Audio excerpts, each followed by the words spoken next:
Hello and welcome to Tech Deals. Intel and AMD are currently locked in a battle for the consumer desktop PC platform. Intel owns the fastest gaming CPU in the world in the form of the i9-9900K, and AMD owns the value proposition, the Ryzen 7 3700X. Both 8-core 16-thread CPUs, and both are awesome choices for pretty much anything most people want to do with their computers. However, there is another battle brewing, and that of the high-end desktop, or the HEDT platform.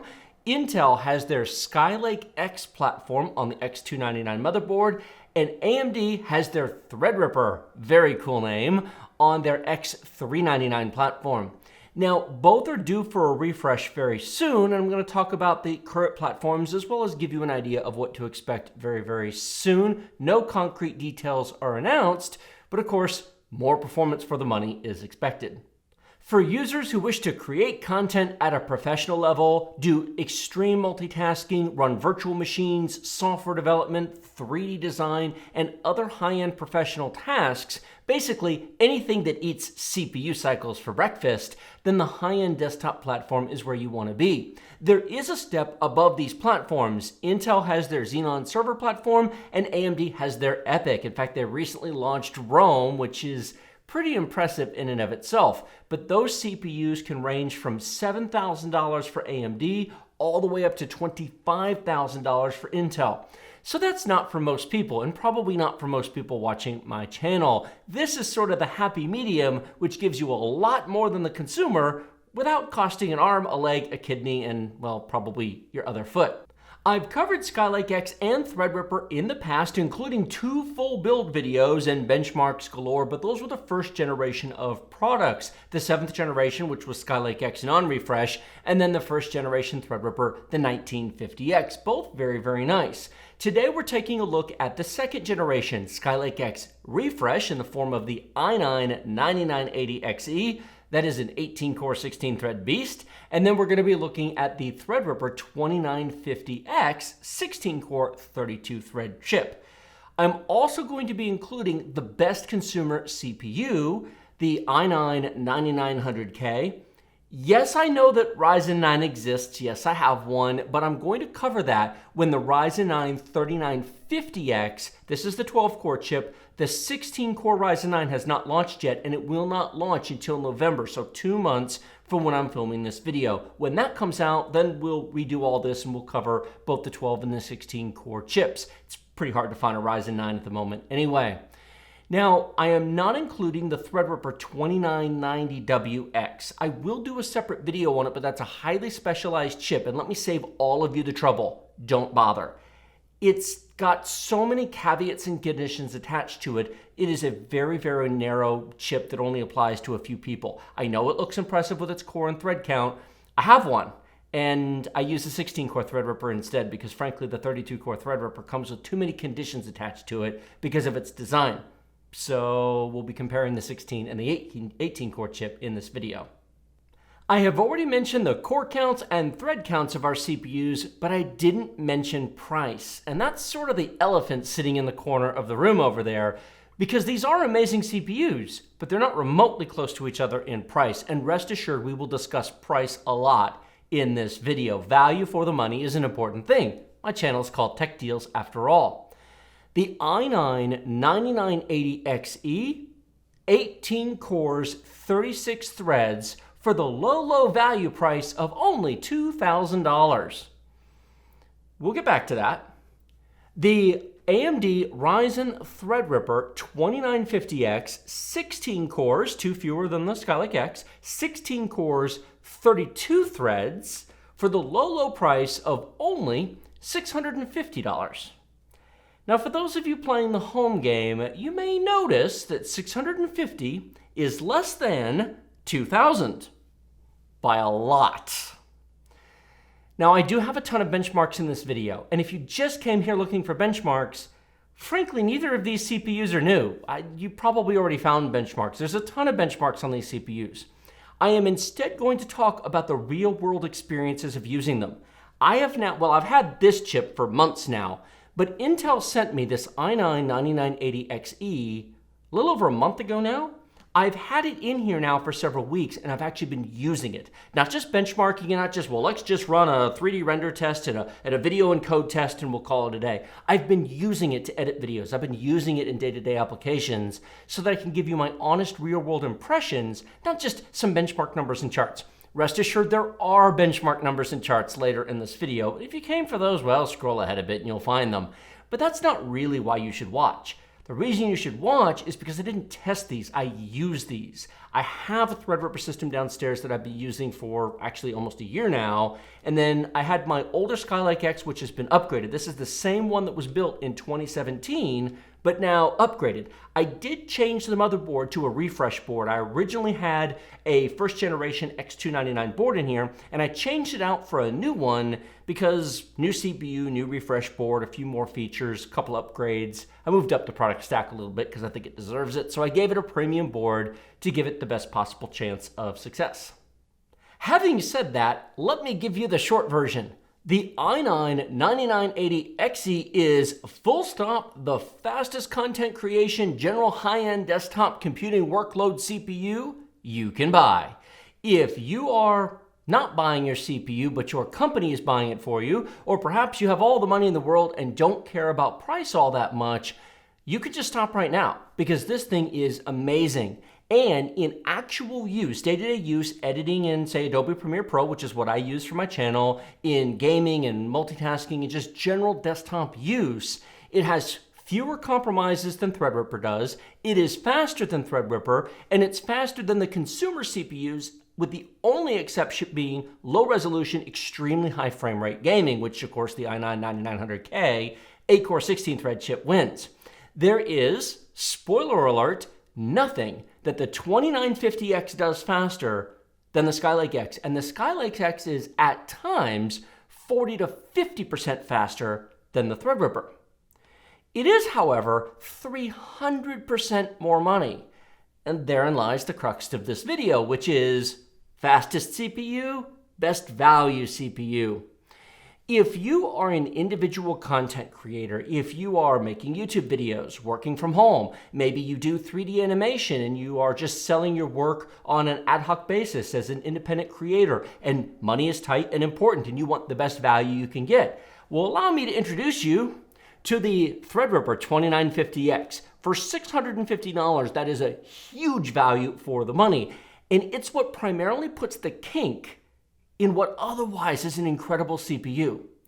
If the i9-9980XE, that's a long name to say, if that CPU had come out in 2016, wow, it would have been an amazing value for the money. And historically, it's actually reasonably priced.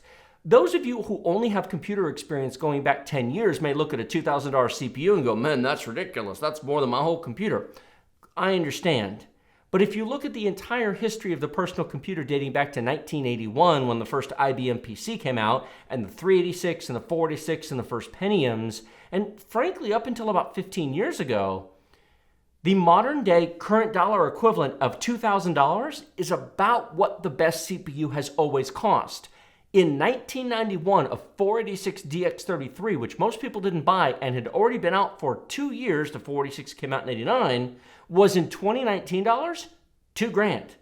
The 386, when it came out in 1986, was in 2019 dollars, about $2,000, actually a little over $2,000.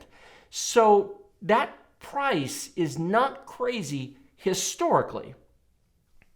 We don't live in history. We live in 2019. And this exists. AMD has done the world a favor in producing something amazing. And if you ignore this, this is actually fairly priced for what it gives you. It's just that it looks horrendously expensive next to this. So in looking at today's tests and in using them both, when you look at the benchmarks, I want to offer you guys two thoughts. Number one, I did make an honest effort to find something that would justify the price of this CPU if you're looking for value for the money. Some benchmark, some test, some program, some application, some use case scenario where you could kind of look at it and go, I can justify it because this reason. No matter how hard I tilted my head sideways, at $2,000, man, the number of use cases you could possibly justify with this thing are so limited. I like it. It is a better CPU in all respects to the Threadripper. It is nicer in editing Adobe footage than Threadripper. But wow, that's a lot of money. If you don't care about the price, you know what to do. But if you do care about the price, actually, if you care about the price, you probably don't want to buy either one of them, because Threadripper 3 and Skylake-X are coming around the corner pretty soon. Intel has promised a 2 times price to performance improvement. And since Skylake-X is another 14 nanometer plus production process, and it will work on existing X299 boards, and it's only going to 18 cores, and it's coming in like a month, by the way, so, don't go crazy with this stuff. I am covering this late. I am fully aware of that. The only logical conclusion I can come to is they're cutting the price. Are they going to pull a Thanos, snap their fingers, and cut the price by $1,000? Let's imagine for just a second that they do. Pretend you're watching this video in 30 days and the new 18-core Skylake-X has come out, and miraculously Intel decided to say, hey, let's just cut the price in half and make it $1,000. I don't think they're going to do that, but what if they did? If they did, this becomes kind of silly, and that becomes amazing. Because it's $650 for the 2950X and $1,000 for the Skylake-X, I can make all kinds of rational, logical, value-based equations about why this is the better choice. Now, it may not seem so. When you look at the benchmarks and you evaluate the cost, you might say, wait, $650, if this were $1,000, it's still, this is still 50% more money. Yes, but your whole computer is not going to be 50% more. And once you put it into a computer that costs as much as this does, $350 is no big deal. In this situation with these parts and everything that goes in here, $350 is no big deal. $1,350 is quite a bit of money, so there's that. On the other hand, 1 month later in November of 2019, Threadripper 3 is coming.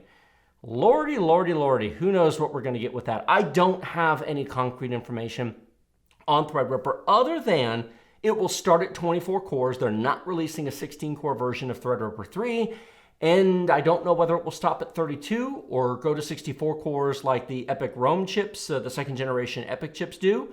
I also don't know if they're addressing the problems that the greater than 16-core chips currently have. The 2990WX I referenced before is a mess on Windows. It's better on Linux and it's better for certain very, very specific applications, but its memory access architecture with the fact that only 2 of the 4 sets of cores only have access to memory, and it's a mess.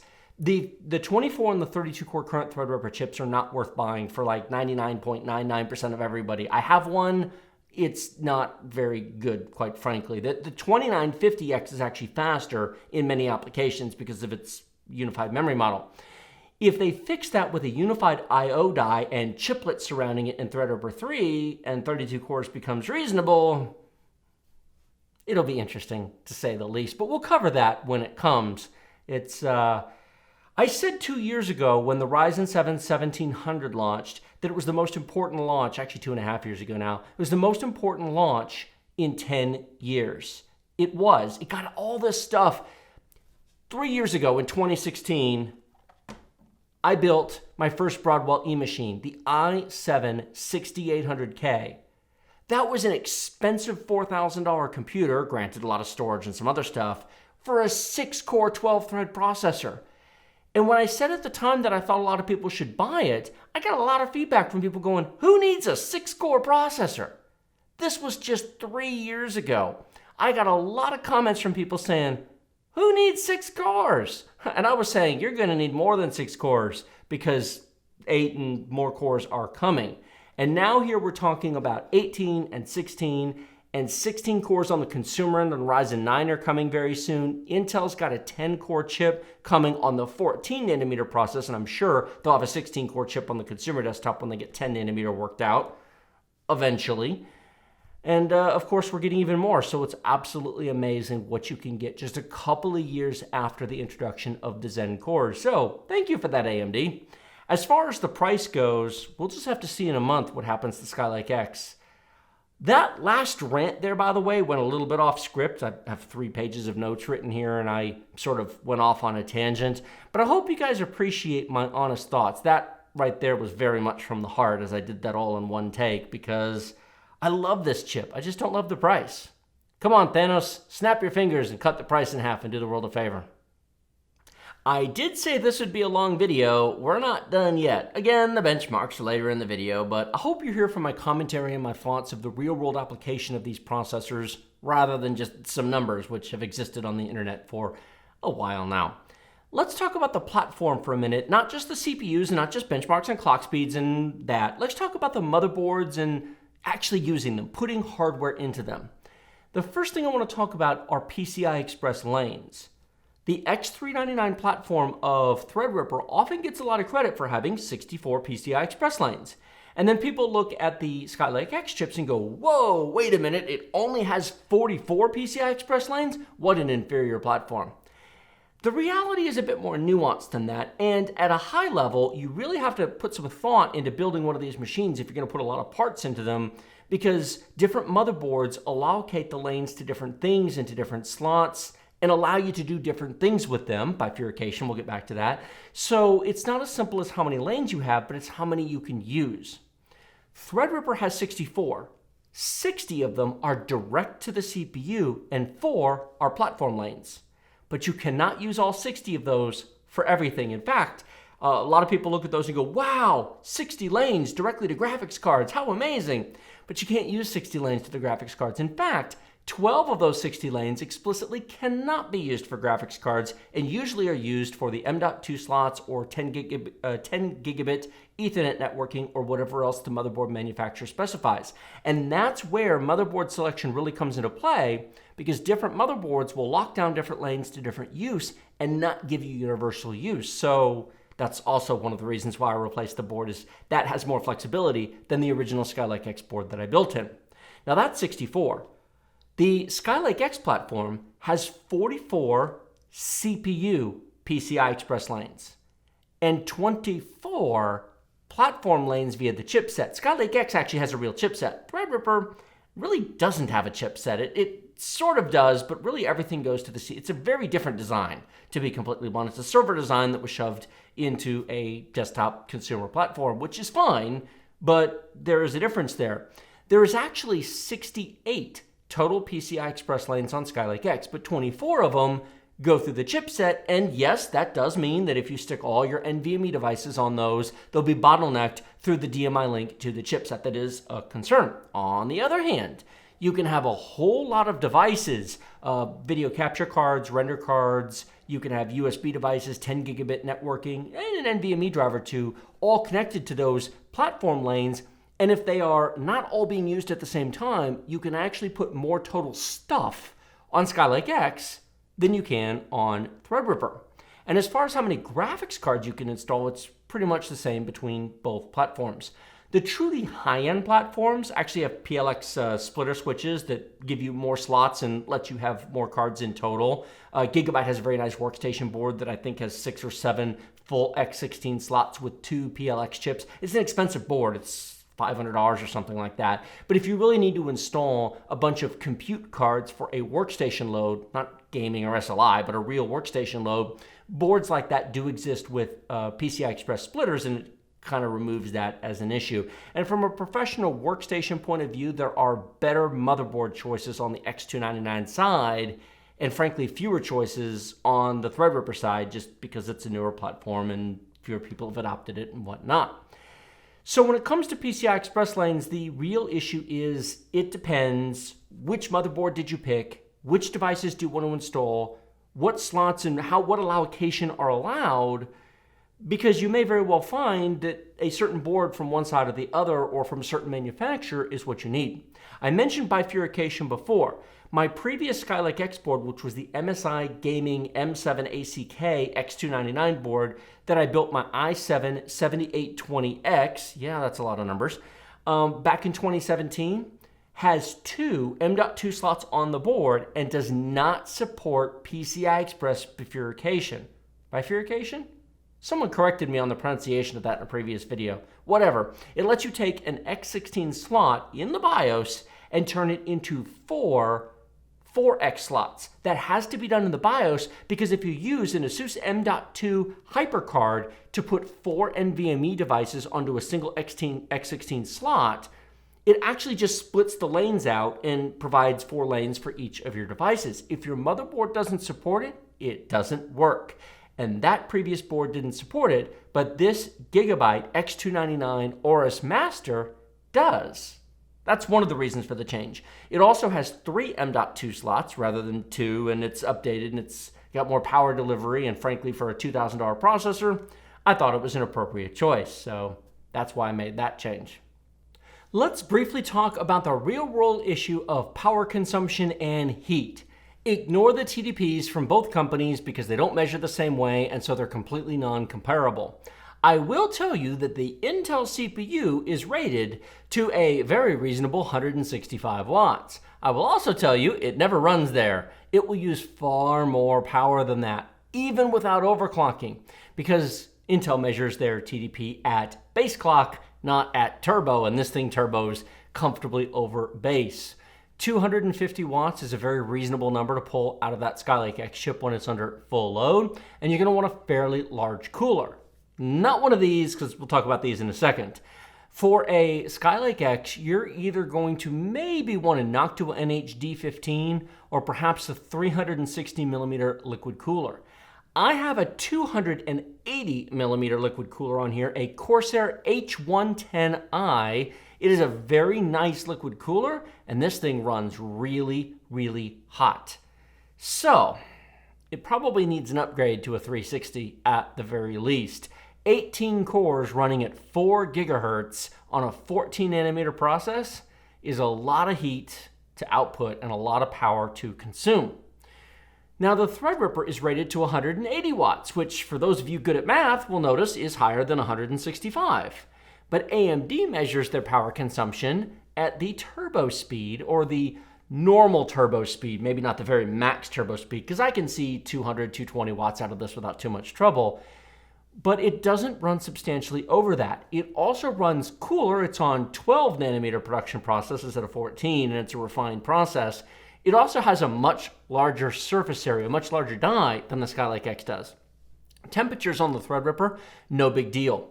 I have tried liquid coolers on them and been very unimpressed. I have 2 tower coolers on my 2 Threadrippers downstairs. I have a 1950X and a 2950X downstairs. I swapped out my 2990WX just for testing, but I took it out because it's terrible. And one of them downstairs has this cooler from Cooler Master, and the other has the Wraithripper you see under it. If you watch my build of the 2950X, then you saw this being installed. Now, this MA621P, that's a terrible product name, Cooler Master, you should change that. Wraithripper, by the way, is how you do branding. I don't know who came up with this. This cooler does the job. It is awful to install. The mounting system on the MA621P is just, oh, it's terrible. If you watch my build video of that, I had choice words. It was absolutely terrible to install. So, don't buy one of those. It's false economy. It'll give you a headache and drive you absolutely crazy. The Wraithripper is not cheap. It is currently $150. It is worth every penny. I absolutely would use it again. It is 4 screws, and they go in straight to the top. No fan removal, no RGB removal, no clips, nothing. You take it out of the box, you peel the thing off the bottom, you put the thermal paste down, you set it on the mount. 1, 2, 3, 4, done. Easiest installation probably of any cooler ever. Completely secure, very quiet. The RGB is gorgeous. I know it's expensive, but it cools very well. Given the ease of installation and given how quiet it's not quite Noctua NH-D15 cool, but it's close. Inside a closed case on the floor, I don't hear it. The case fans are louder, so it's not a big deal. It's expensive, but I think it's worth the money due to ease of installation and just the fact that it was designed for Threadripper. And besides, it says Wraithripper on it, and that's just cool. Overclocking. I don't believe that professional workstations done for professional workloads should be overclocked. You should run them at stock settings. Stability is more important than an extra 5 or 10% speed. When it comes to Threadripper, there is like no overclocking to be had in this thing. I mean, yes, you can get another 200 megahertz if you push it, but it already runs at 4 gigahertz out of the box with Power Boost Overdrive running. And if you get it to 4.2, it becomes hot and loud. And if there's any concern of stability and you're actually working for a living, that's just no bueno. Now, as far as the Skylake-X goes, it will absolutely run faster until you run into temperature issues. This on an open loop cooler, I've seen other tech reviewers have these in the 4.4 to 4.6 gigahertz range on all 18 cores on open loop custom coolers with reservoirs and custom pumps. If you've got $400 or $500 to spend on cooling and you want to build an open loop cooler, 4.5 is doable on this CPU, plus or minus 100 if your Silicon Lottery holds out. On the other hand, on this 280 millimeter liquid cooler, nothing over 4.0 on all 18 cores was stable. I hit 100 degrees C in AVX workloads at 4 gigahertz. Now, I had AVX offset turned off. If you give it 200 to 300 megahertz of AVX offset, that problem diminishes tremendously. But since so many workloads you do on these chips do use an AVX workload, I don't think that's very realistic. What's the point in going to 4.2 or 4.3 gigahertz if you're just back down to 4 gigahertz because of your AVX offset? You haven't gained anything. Now, I did not set this to 4 gigahertz fixed. And the cool thing about the modern BIOS is I set a sliding turbo scale. The Gigabyte BIOS allows you to set the turbo speed per core. So for the first 4 cores that are used, it runs at 4.5. The next 4 cores, 4.4. And then the next 4, 4.3. The only time this goes all the way down to 4 gigahertz, 4.0 even, is when all 18 cores are being used. When 14 or fewer cores are being used, then it's at 4.1 and 4.2. So you keep the turbo speeds, but then it scales down. You're essentially rebuilding the turbo table at your own speeds rather than taking what Intel defaults it at. For those of you curious, the default all-core speed on this is 3.8. So for an all-core boost, it's really only 200 megahertz faster. And to be completely blunt, the only reason I did it was to make both of these run at 4 gigahertz because this does 4 gigahertz by default. So the benchmark numbers you're about to see are, for all practical purposes, 4 gigahertz and 4 gigahertz for what that's worth. And they're both stable at that speed. How about real-world use? Not benchmarks and render and video export times. If you have a project that is going to take 1, 2, 3, 4 hours to render, go do something else. You're not going to sit there and watch a spinning wheel for 3 hours while some render output goes. Whether it takes 3 hours or 3 hours and 30 minutes, does it really matter? Most of the time, it probably doesn't. The next question is, how does it feel to actually use these CPUs? To sit down in front of a keyboard and mouse, run programs, switch between programs, edit video, scrub through a timeline, add effects and transitions. Is there a difference there? Yes. In Adobe Premiere Pro, which is what I use, I absolutely can tell the difference between these CPUs. I currently use a Threadripper. I am going to be switching to Skylake-X because it's here. We'll come back to the price in a minute. I know, price. But the fact of the matter is, if you've got multiple source video files, which I often do in my benchmark videos where I have like quads up and side-by-side benchmarks, effects, titles, transitions, color correction, which I try to do and sometimes don't do a great job with, all of those things take CPU power. And when you're scrubbing through a video, doing voiceover and edits and other things, the speed at which it keeps up, and as you can add and remove things, and you see, for example, if you do morphs or gradient wipes, which is a common effect that I use in Adobe Premiere Pro, all of those take time to render and preview. On the Threadripper, they do fine, but there's just enough hesitancy and lag. As I'm going through it, there's a little bit of stuttering in there. On the Threadripper, I usually generate proxy files because, frankly, the performance with multiple source files is pretty bad at times. There's just enough hesitation, it's annoying. In Premiere Pro, you can create 720p 10 megabit per second proxies that you then edit with, and it's much, much more responsive when you do that. Of course, it takes time to produce those, and then you're working with 720p files. When you export, it ignores the proxies and uses your original source, so the quality is unaffected. It makes your edit easier. On the Skylake-X, I noticed that I don't have to proxy as often. It can handle a smoother scrub and a smoother edit. Is that worth $2,000? Whoa, that's an interesting question. I don't think it is for most people. I think for most people who have the word value and budget somewhere in their vocabulary, at $650, this is just too compelling. This is such an incredible value for the money. It swamps the extra performance this really provides. Now, of course, I'm going to be using it because I have one thanks to Intel. Thank you, Intel. But let me offer you an alternative suggestion rather than having to choose between these two. And I call it the best of both worlds. Instead of buying an 18-core Skylake-X, unless, of course, next month when Skylake-X comes out, the price comes way down, in which case this conversation changes completely. Instead of doing that, what about buying a 2950X for render work as a render box, and then buy an i9-9900K for your edit box? I've tried that as well, and because the Intel integrated graphics, otherwise known as QuickSync, provide accelerated encode and decode performance in Adobe Premiere Pro, I discovered that it's actually remarkably efficient at scrubbing through timelines and doing work. Its video out performance is good as well, but if you're doing professional work, you're probably doing software encode. QuickSync does not allow 2-pass encode. It has more limitations. It has a bitrate limitation. For professional use, it's probably not the right tool. For a YouTuber doing his own, if you're in your own house completely solo, QuickSync is fine. If you are a professional production house making videos and you have a staff of 10 people, you're doing software encoding. So that's kind of the break there. But if you just want to edit videos, a 5 gigahertz i9-9900K is not a bad choice. And I have tried it. I would personally rather use the Skylake-X for a variety of reasons, RAM use and drives and resource allocations, whatnot. But if this is too much, a Skylake-X can make a lot of sense. But if this is too much, 2950X plus 9900K. Now, to be sure, you have to get a case, power supply, motherboard, RAM, video card, storage, etc. You have to divide up the budget between those.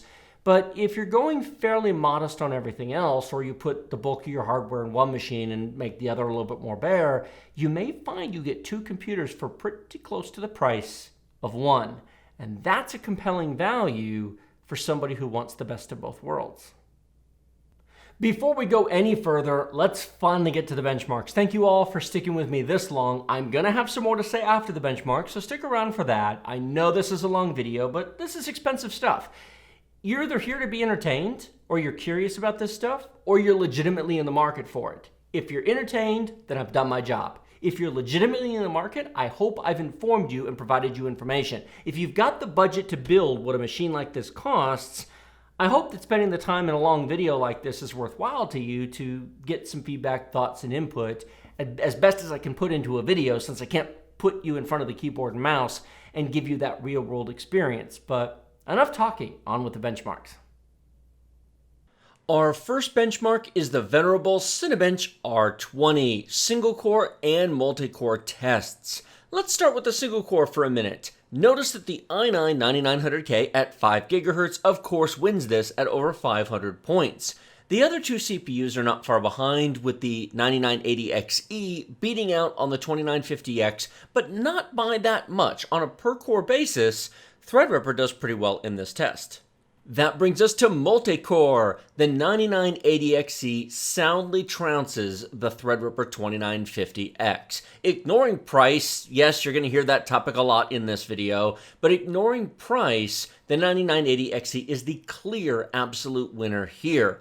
Yes, I know 2990WX is a thing, and that's going to get its own coverage because it's kind of a weird CPU, but in terms of general desktop CPUs good for all tasks, there really is nothing faster. However, considering the $2,000 price point of the 9980XE, it's worth noting that the $500 9900K is not that far behind relative to its price. 7-Zip's built-in benchmark is next, and again, the 9980XE wins all of these, although not by as much as you might think unless you only look at compressing. Threadripper does really good with decompressing and does not do as good with compressing. This is true across all the Zen cores, both Ryzen and Threadripper, is it just they do a better job at decompressing. When you look at the combined scores, you'll see that they're actually really close to each other, 137 to 123, and then of course the 9900K is way far behind. In terms of value, the TR is the winner here. In terms of performance, well, Intel of course. Moving on to Blender.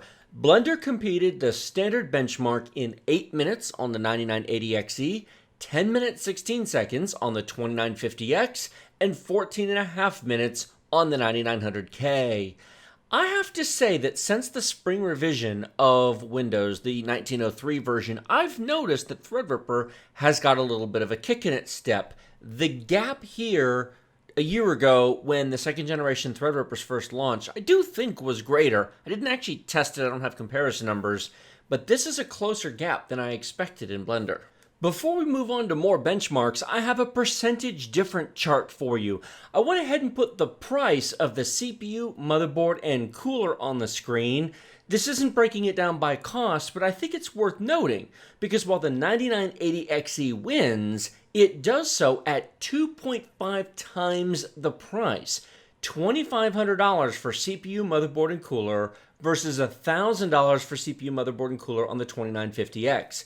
Yes, it is 20-ish% faster in most situations, a little less, a little more in others, but good lord, that's a whole lot of money. As I said at the beginning of this video, if Skylake-X were $1,000 instead of $2,000, this would be a completely different discussion. Sadly, it's not. What's interesting is the 9900K, once paired with a motherboard and cooler, doesn't look as good. On straight benchmarks and straight cost of the CPU, it's actually pretty impressive. But when you consider that it is, well, not half the performance of the Threadripper, but it is 41+% slower in certain tests, it really isn't the deal if content creation and multi-threaded performance is your primary concern. Brand new benchmark, POV Ray 3.7. I have never shown this benchmark before on the channel. This is the built-in benchmark, and I have a feeling I'm going to need something better than this if I keep doing this test going forward, because it took 35 seconds to complete on the 9980XE, 40 seconds on the 2950X, and 59 seconds on the 9900K. While the built-in benchmark is fine in terms of, well, relative performance, and it's easy to run and everybody has access to it, these runs are so fast, they're kind of like Cinebench. The CPUs never get warm, everything just runs at boost and peak, and that's not a long enough test. The Blender test is more reflective of real performance because the Blender test takes actual minutes as opposed to seconds here. Let me know if you want to see a longer POV Ray test in future benchmarks. Handbrake, the video transcoder. This is also something I don't cover very often, and I did both H.264 and H.265. This is a 10-minute 4K 60 frame per second source file that I am using, and I'm using the presets, the MKV presets that are built into Handbrake. You can see here on the screen the times. On H.264, they're all pretty compressed and they're all pretty close. You notice it's just a nice even stair step. Threadripper does really well. But look at H.265, that's a VX512 rearing its head. The huge jump in performance between Skylake-X and Threadripper is the more modern architecture, the more modern chipset CPU instructions combined with the fact that H.265 actually uses them, thus the big jump. However, I'm going to show you Adobe Premiere Pro, both compression algorithms, because not all software is written the same. In Adobe Premiere Pro, on the right-hand side of the screen, you have the 4K UHD preset for H.265. What? Wait a minute. Threadripper's almost even with Skylake-X. What in the world happened here? In fact, there's almost less of a difference there than there is on H.264.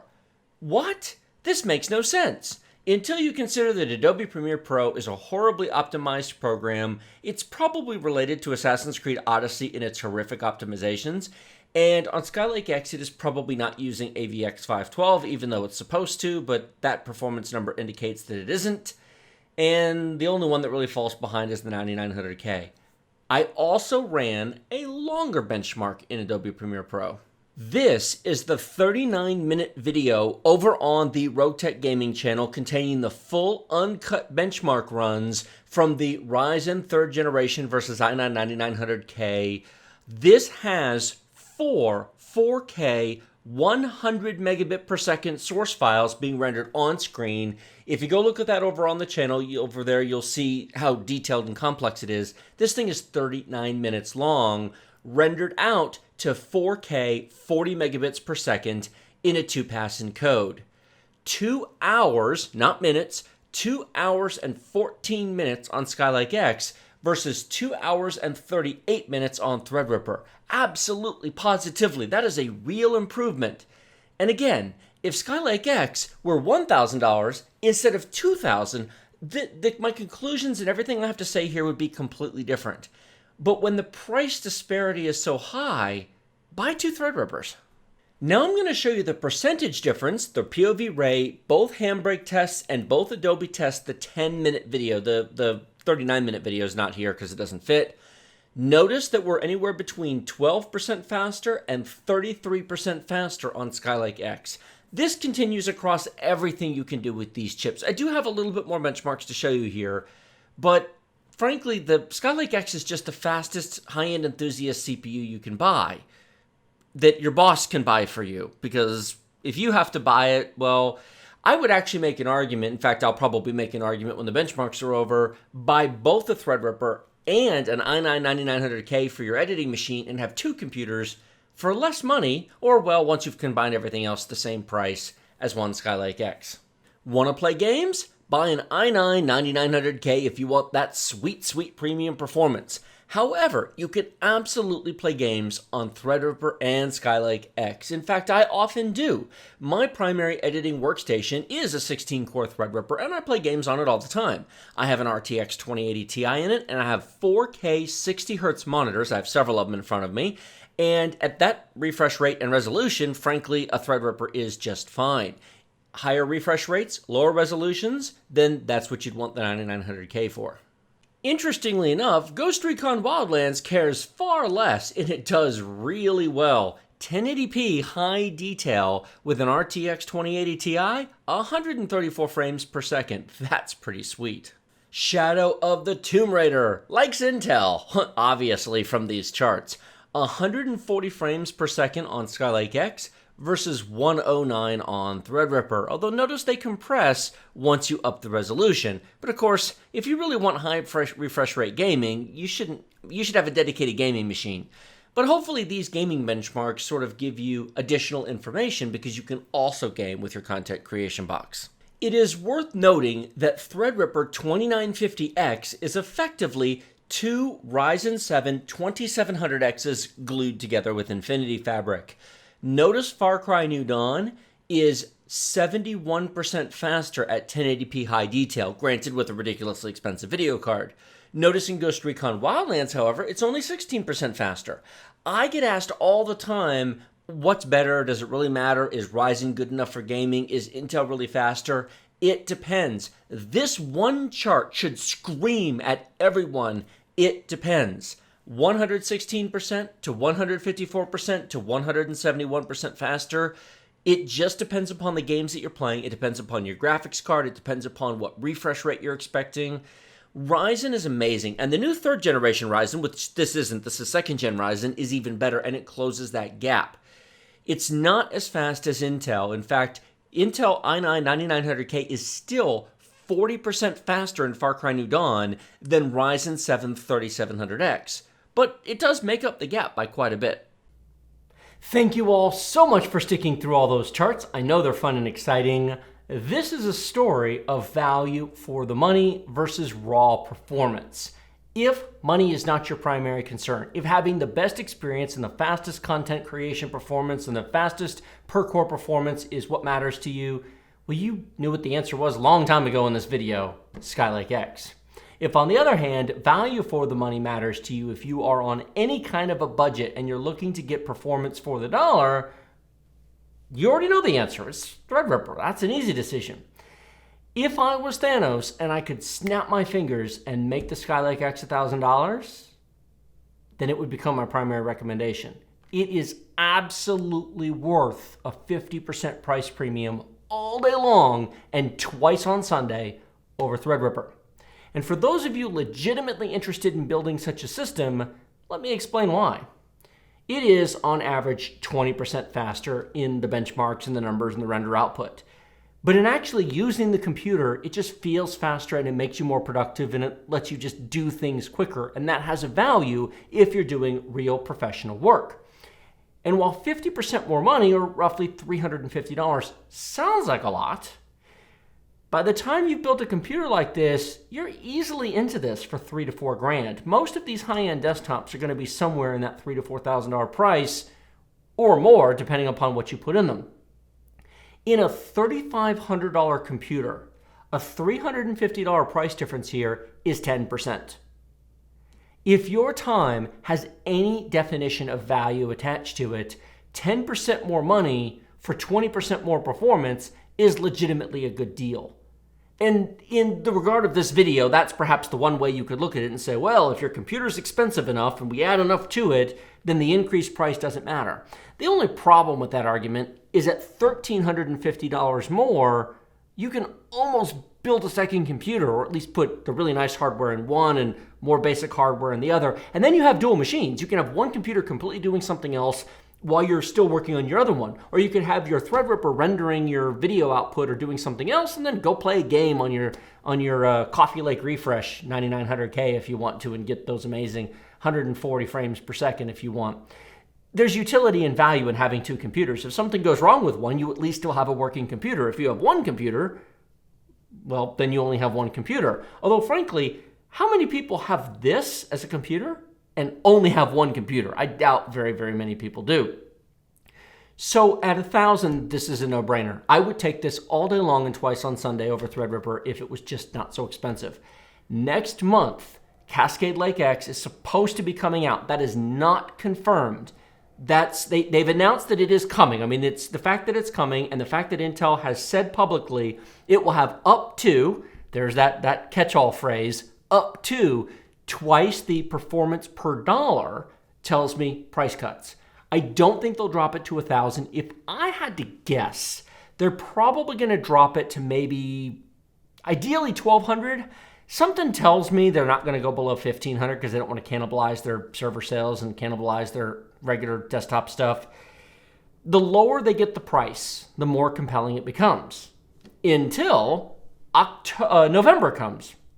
In November, Threadripper 3 comes, and that might just demolish the entire house of cards, which is why Intel, if you are listening to me and you are paying any attention whatsoever, get ahead of the curve, get ahead of Threadripper 3's launch, bite the bullet, and make the 18-core chip $1,000 even. Because if you do that, you will undercut Threadripper's launch by quite a bit, and you will look like a reasonable valued option for a change, which is not necessarily a bad thing. Your desktop stuff is not bad. And the reality is, if you add hyperthreading, this is a separate conversation. If Intel just adds hyperthreading to everything on their consumer side, it's actually not as bad as it currently looks. The i5 without hyperthreading looks pretty bad, but putting that issue aside, raw performance, value, and then we'll find out in the next 2 months what those look like.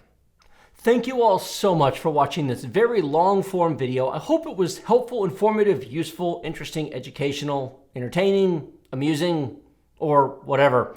If you did find it interesting, please consider supporting the channel. We have created a new $2 support option on Patreon. I've not been active on Patreon for a long time. I have posted some more stuff recently there, and the $2 option on Patreon does now provide full access to the Tech Deals Discord. If you want access to all the private channels over there and you want to support the channel for $2 a month, that would be greatly appreciated. If you want to support a little bit more, consider signing up to Floatplane. Floatplane is $5 a month, gives early access, no ads, better quality video. Frankly, the 1080p video over on Floatplane is in many ways just as good as the 4K video here on YouTube, because they do a much better job compressing it and give it more bitrate and whatnot. But those are good ways to support if you like our content. I do get sampled stuff. This CPU was sent to me by Intel. The very nice graphics card was sent to me by Gigabyte. The Gigabyte motherboard in here, however, was not. The 128 gigs of RAM in here was not. This CPU from AMD was not. So I do get sent some very, very nice things, but I don't get sent everything. And your support, will help me do more interesting content and more videos and keep the channel going, and it would be greatly, greatly appreciated. Links to all of this stuff, for whatever it's worth, since the new stuff's coming so soon, you probably shouldn't buy any of it, to be completely honest, but links to this stuff will be in the video description below because that's what I do. And then there's the comment section below. Let me know what you thought of this long video. Let me know what you thought of this sort of rambling, long-form explanation. And then smash that like button and be sure to subscribe because those are always helpful as well. Thank you all so very much for watching, and I will see all of you next time.